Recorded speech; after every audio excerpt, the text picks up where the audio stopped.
अस्सलाम वालेकुम जी फ्रेंड्स। आज का जो हमारा टॉपिक है वो है divergence of vector fields. Okay, हम लोगों की सीरीज स्टार्ट की हुई है मैकेनिक्स की, तो इसके लेक्चर नंबर 2 है डाइवर्जेंस ऑफ वेक्टर।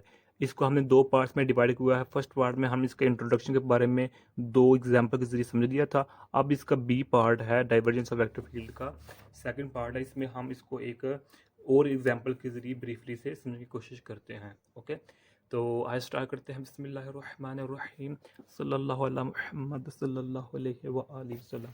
अब वेक्टर फील्ड्स किसे कहते हैं, वेक्टर फील्ड्स किसे कहते हैं और डाइवर्जेंस कैसे कहते हैं, इसको मैंने ब्रीफली लास्ट वीडियो में बता चुका हूँ।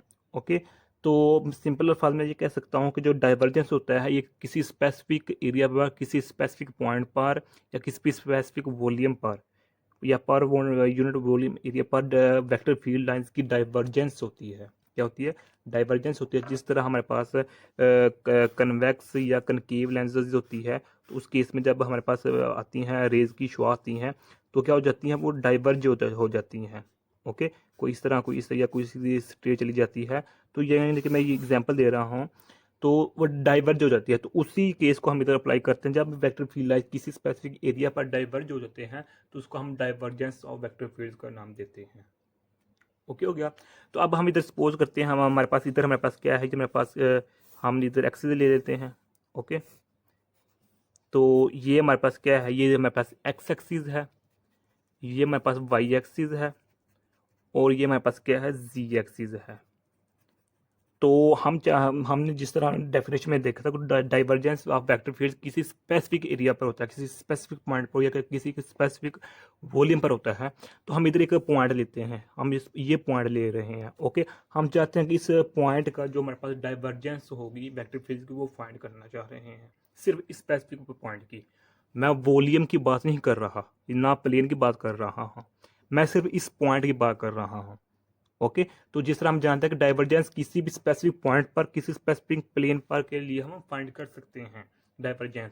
तो हम चाहते हैं ये पॉइंट, इस पॉइंट को मैं नाम दे देता हूँ, ये मेरे पास पॉइंट क्या है, पी मेरे पास पॉइंट है। इस पॉइंट पी की वजह से तो वहाँ पर वेक्टर फील्ड्स की डाइवर्जेंस वो हम मालूम करें, यानी कि to calculate the divergence of vector fields due to this point P. Okay, तो ये मैं इसको इधर हम सोल्व करते हैं। तो इधर मैं लिख देता हूँ सोल्यूशन इज इक्वल टू, किसके इक्वल होगा कि देखिए, सबसे पहले जो मेरे पास पॉइंट है ये कहाँ है, ये मेरे पास वाई और जी प्लेन एक्स एक्सिस में है, क्योंकि ये वाई और जी प्लेन में है। चूंकि ये मेरे पास किस में है, थ्री डिमेंशन में, थ्री एक्सिस में है। हमें तो बज़ाहिर तौर पर इधर नज़र आ रहा है ना कि ये वाई और जी एक्सिस में है, क्योंकि मेरे पास ये पेज टू प्लेन होता है, तो इसलिए इधर इसको हम मजबूरी के तहत मैं इसको इधर लिखना चाह रहा हूँ। लेकिन अगर इसको हम रियल में देखें तो हमारे पास ये पॉइंट होता है, ये थ्री एक्सिस में ही अपने आप को स्टेबल किए हुआ होता है। ओके, तो इसलिए मैं इधर जो हमारे पास है, इस पॉइंट का मैं वाई एक्सिस भी ले लेता हूँ, एक्स एक्सिस भी और जी एक्सिस भी, यानी कि इस पॉइंट का मैं जो इधर सल्लल्लाहु अलैहि वसल्लम। अब देखें कि ये मेरे पास पॉइंट है, तो इस पॉइंट को मैं इधर एक्स एक्सिस, वाई एक्सिस और जी एक्सिस इस तरह मैं लिख सकता हूँ इन अ स्मॉल वॉल्यूम में। अगर मैं लार्ज करूँगा तो मेरे पास ये पॉइंट की जो कंडीशन है वो ख़त्म हो जाएगी। क्योंकि मेरे पास पॉइंट है, स्मॉल पॉइंट है, तो इसलिए मैं इसको इस फॉर्म में लिख सकता हूँ। तो इसको मैं इस फॉर्म में इस तरह लिख सकता हूँ, ये मेरे पास पॉइंट पी है। ओके, तो इधर मैं इस तरह बना सकता हूँ ये, तो मेरे पास ये है।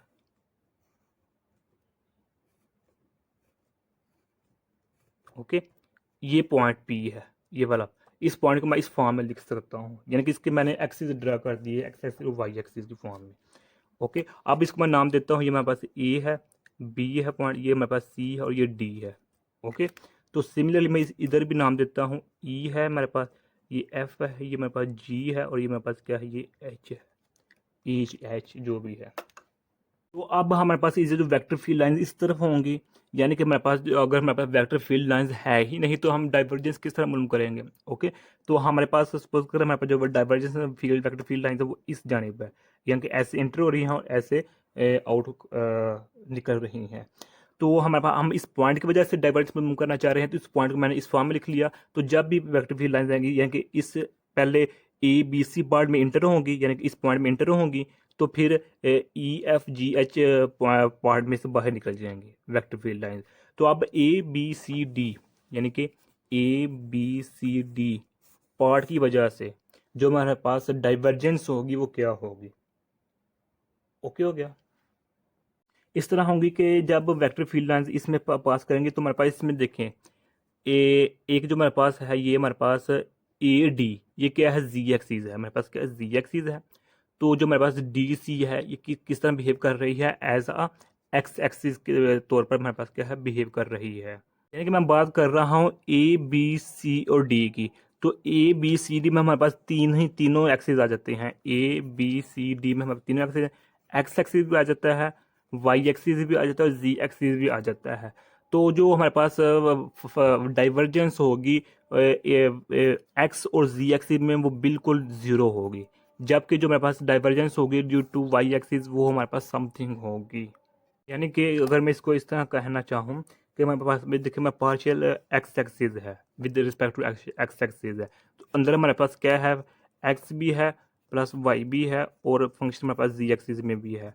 तो जो हमारे पास ये सिर्फ इसका आंस समथिंग आएगा, लेकिन जब इसको हम इसके साथ मल्टीप्लाई करें तो आंस जीरो आएगा।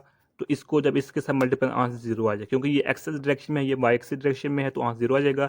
ये एक्स डायरेक्शन में, ये जी एक्स में, आंस जीरो आ जाएगा। ये भी एक्स एक्सिस में, ये भी एक्स एक्सिस का समथिंग आ जाएगा। ओके, सिमिलरली हमारे पास इधर ही होगा कि जो हमारे पास जी एक्सिस और जो हमारे पास एक्स एक्सिस है वो तो कंबाइन नहीं कर रहे डाइवर्जेंस में, इस केस में ए बी सी डी में। लेकिन जो हमारे पास वाई कंपोनेंट है, वाई कंपोनेंट है, उस वाई कंपोनेंट की वजह से डाइवर्जेंस समथिंग होगी। ओके, तो इसलिए मैं इधर लिख सकता हूँ कि ए बी सी पार्ट में जो हमारे पास डाइवर्जेंस होगी वो विद रिस्पेक्ट टू किसकी होगी? वाई, वाई एक्सिस की होगी। और जो हमारे पास होगा डी एक्स और डी जी वो वैसे का वैसा ही रहेगा। डन हो गया। अब इसको मैं इस फॉर्म में भी लिख सकता हूँ। ये होगा हमारे पास ए बी सी डी में। ओके, अब ये इसको मैं इक्वेशन नंबर 1 का नाम दे देता हूँ। अब मैं देखता हूँ E F G H form में, E F G H part में। ओके, तो अब जब वेक्टर फील्ड लाइंस इस पार्ट में से होकर इस पार्ट में से इंटर हो रही हैं तो ई एफ जी पार्ट में से लीव कर रही हैं, तो लीव करेंगे तो उस केस में डाइवर्जेंस होगी वो इस तरह नहीं होगी। होने तो चाहिए इसी तरह की, जैसे इंटर हो रही हैं वैसे ही बाहर निकल जाए, लेकिन ऐसा नहीं होगा। तो कैसा होगा फिर? तो हम इधर देखते हैं। ये देखिए ई एफ जी एच फॉर्म में जो हमारे पास होगा डाइवर्जेंस वो हमारे पास इस तरह होगा, ये हमारे पास होगा। ओके, सॉरी इसको मैं, ये हमारे पास होगा कि हमारे पास F Y plus respect to Y, तो एफ वाई इधर होगा हमारे पास क्या होगा? डी एक्स और डी जी होगा, यानी कि ये होगा इंटरिंग पार्ट में हमारे पास ये होगा डाइवर्जेंस, और लिविंग पार्ट में हमारे पास जो डाइवर्जेंस होगा यानी कि जिसको हम फ्लक्स कहते हैं वो हमारे पास ये होगा। ओके, तो अब ये देखें फ़र्क देखें कि जो इंटरिंग पार्ट में जो हमारा फ्लक्स है वो ये था, ये तो इजीली हमें पता लग गया कैसे है। लेकिन ये कैसे है? तो ये देखें इस तरह है कि जो हमारे पास ये वाली टर्म और ये वाली टर्म देखें सेम है बिल्कुल। ओके, अब हमें जो तंग करेगी चीज़ वो हमारे पास प्लस ये चीज़ तंग करेगी कि जो हमारे पास ये चीज़ है कैसे आई है। तो देखें कि जब हमारे पास vector field lines A B C part में इंटर होने के बाद E F G F part से बाहर निकलेंगी तो उसने कुछ डिस्टेंस तय किया होगा, वो डिस्टेंस ये होगा। ओके, तो ये डिस्टेंस उन्होंने तय किया है, तो ये डिस्टेंस किस एक्सिस में है? ये वाई एक्सिस में देखें, ये मेरे पास डिस्टेंस वाई एक्सिस में है, ये वाई एक्सिस में है। तो अब इस जो डिस्टेंस तय किया है, कवर किया है, तो इस डिस्टेंस की वजह से हमारे जो हमारे पास फ्लक्स होगी वो हमारे पास ये होगी। ओके, तो इसलिए इसको हमने प्लस कर दिया इसके अंदर। यानी कि सिंपल फार्म में ये कह सकता हूँ कि जो मेरे पास A B C D entering part में जो मेरा फ्लक्स था वो बिल्कुल सेम है ई एफ जी पार्ट के फ्लक्स के बराबर, लेकिन जो इस डिस्टेंस कवर किया इसकी वजह से मेरे पास ये इसमें ऐड हो जाएगा फाइनल फ्लक्स में। अब हम फ्लक्स यानी कि जो हमारे पास निकालते हैं फाइनल की, जो हमारे पास इस पॉइंट की वजह से हमें ये तो देख लिया कि इंटरिंग और आउटरिंग पार्ट में जो फ्लक्स है या डाइवर्जेंस वो आ गई है, लेकिन हमें इस पॉइंट का टोटल पॉइंट का निकालना है, डाइवर्जेंस निकालना है। तो उसको निकालने के लिए हम क्या करेंगे कि नेट फ्लक्स जिसको हम कहते हैं net flux for point P के लिए जो हमारे पास होगा वो इस तरह होगा कि हमारे पास जो फ्लक्स होगा, जो हमारे पास फ्लक्स होगा किस फॉर्म में, ई एफ जी एच में, उसको हम माइनस कर देंगे किसके साथ, flux A B C D के साथ। ओके, तो अब हमारे पास ई एफ जी में हमारे पास ये फ्लक्स आया है, तो ये मैं इसको इधर लिखता हूँ। ओके, तो मैं partial f Y D x D g. Okay, यही है ना, ये ऐसे है, तो नेगेटिव है, तो फ्लक्स ये हमारे पास है इंटरिंग वाला है एफ वाई, तो डी एक्स डी जी ये है। तो अब इसको मैं मल्टीपल करेंगे, माइनस कैसे करूँगा, तो वो देखिए इस तरह हो जाएगा माइनस, कि मैं इसको अंदर मल्टीप्लाई करूँगा इसके साथ, फिर इसको इसके साथ करूँगा। तो जब इसको इसके साथ मल्टीप्लाई तो मेरे पास F Y D x D G हो जाएगा। तो इसको इसमें प्लस इसको इसका मल्टीप्लाई करेंगे तो मेरे पास एफ वाई ये डी एक्स डी जी हो जाएगा। तो ये नेगेटिव है, तो ये इस टर्म को मैंने वैसे का वैसे ही लिख लिया, डी जी है। ओके, ये जी है, तो ये इस टर्म के साथ कैंसिल हो जाएगी, तो मेरे पास ये फाइनल बच जाएगा partial y D x D g. ये मेरे पास फाइनल आ चुकी है। ये हमारे पास डाइवर्जेंस की वैल्यू है due to this point P. Okay, मैं अगेन कह रहा हूँ कि जो मेरे पास ये वैल्यू आई है ये सिर्फ इस पॉइंट पी की वजह से आई है।